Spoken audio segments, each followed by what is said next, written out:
And the issues we have, we think of it in a very weird way.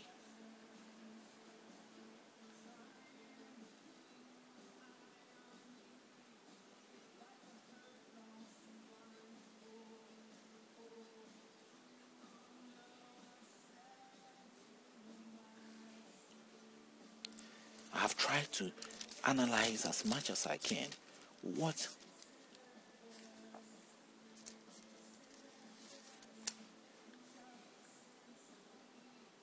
we should see as the truth.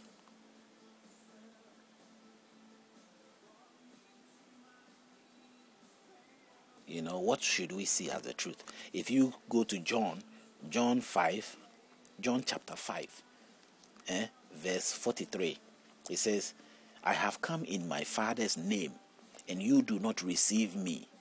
If another comes in his own name, him you will receive. 44, how can you believe who receive honor from one another,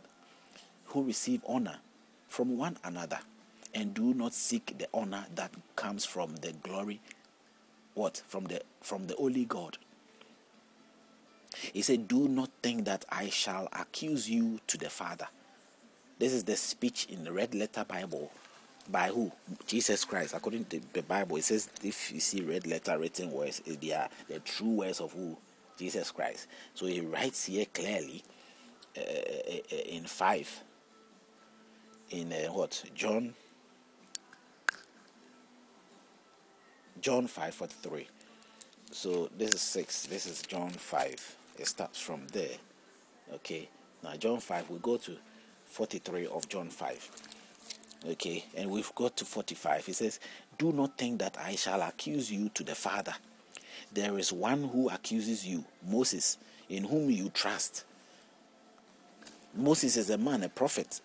He's the one who accuses you. Now this, if you believe that he truly came from God and he knows all things. He who knows all things is not accusing you. Why? He's rather telling them that he is not accusing them. Why should I accuse you people? It's wise to see that he knew himself that he can't accuse anybody. Why should I accuse anybody? If he is God or he came from God, then truly, he shouldn't accuse you. But Moses, he said, Moses accuses you. Moses, of course, is a man. He also was basing on his faith on whatever he has received or whatever spirit that spoke to him. Whether it's a deceiving spirit, who knows? He experienced it. He came with signs and wonders, and people feared and they followed him. In 46, he says, for if you believe Moses, you would believe me, for he wrote about me. But if you do not believe his writings, how will you believe my words? You understand? How would you believe my words if you do not even believe in his, what he wrote about me?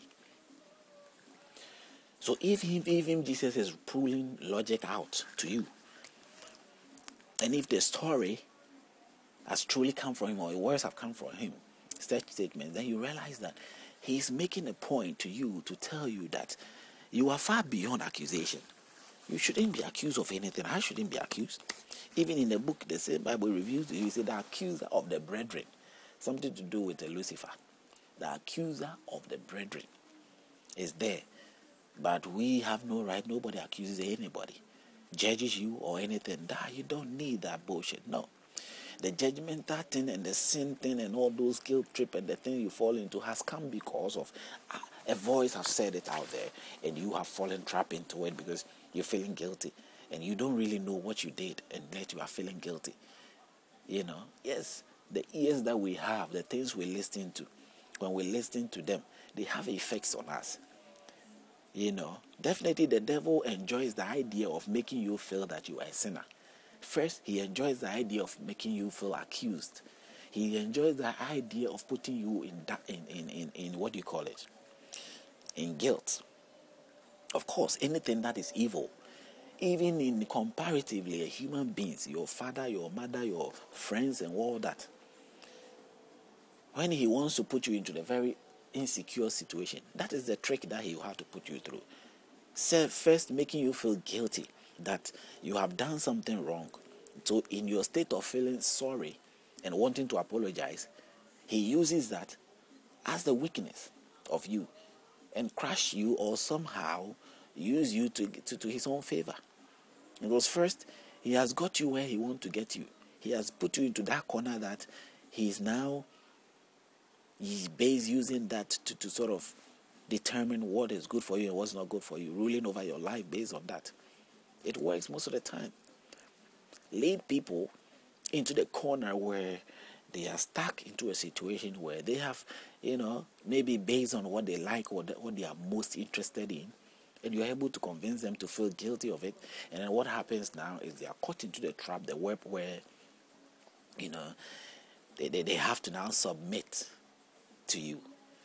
It's a strategy a spirit or anything can use.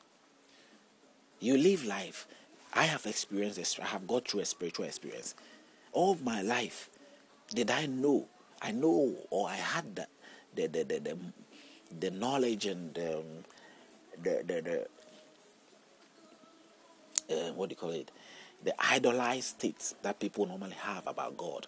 I fantasize it. I believed, I loved, I wanted that knowledge of knowing or getting close to God or becoming righteous, because that's what I was paying into my head. The idea of knowing God and all that. So I accepted this thing inside my life, and I was moving along this line of what a belief of God is about. So as I get caught into that situation, guilt came upon my life. Now, all this time, do I know that there was a spirit in me? No, I didn't see the spirit. I've been told, I've read the Bible, there's a spirit in us. We all have, a man is made up of soul, spirit, and body. That is what the Bible tells you. Soul, spirit, and body. I'm sure the Quran also reveals soul, spirit, and body. We have that three unique existence. That we don't see the spirit, but we see the soul. If you have the doctor, the medical, means of doing that, you can find out what is inside you and all that, and maybe you can link it to the blood. I don't know what the soul might be. Others believe in soulmates and all that. And we have the body. That is the body that you see, the physical body we see like that. But from what I am telling you right now, the spirit, the hidden thing inside of you, it could be God, it could be anything, is the very thing that I experienced. And I realized that it has the power within me. And what if it has been misleading me all this time? Because if such a spirit was in me and say, let God be God, and that spirit is not trying to possess me and become God over me, or trying to, work within me, putting fears into me. Because I remember when my own mother, my maternal mother, my real mother, and sometimes brothers will sort of say that I was somebody who's afraid of the dark. I mean, who isn't afraid of dark? Most people are. They might pretend and hold on. When I was young, afraid of the dark and all that, the fear was put into you. Now, the spirit is working from within you, inside you, first, to lead you through that guilt trip.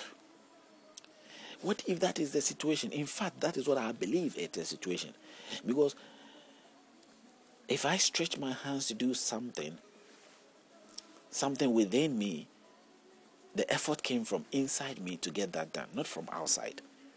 So I can practically say that the strength is coming from inside for me to move my hand or to say what I have to say and to do what I have to do.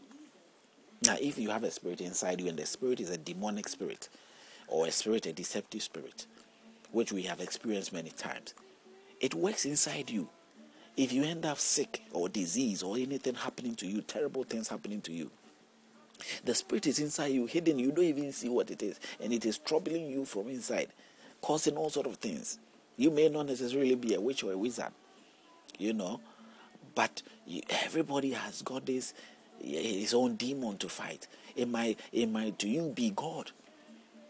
But if you submit, maybe your submission, in a sense that because of the experience that the spirit is making you go through for all the times you are growing up, maybe the 30 years of my life of holding into this book, I've gone through experience. Of course, everybody have. I've gone through experiences.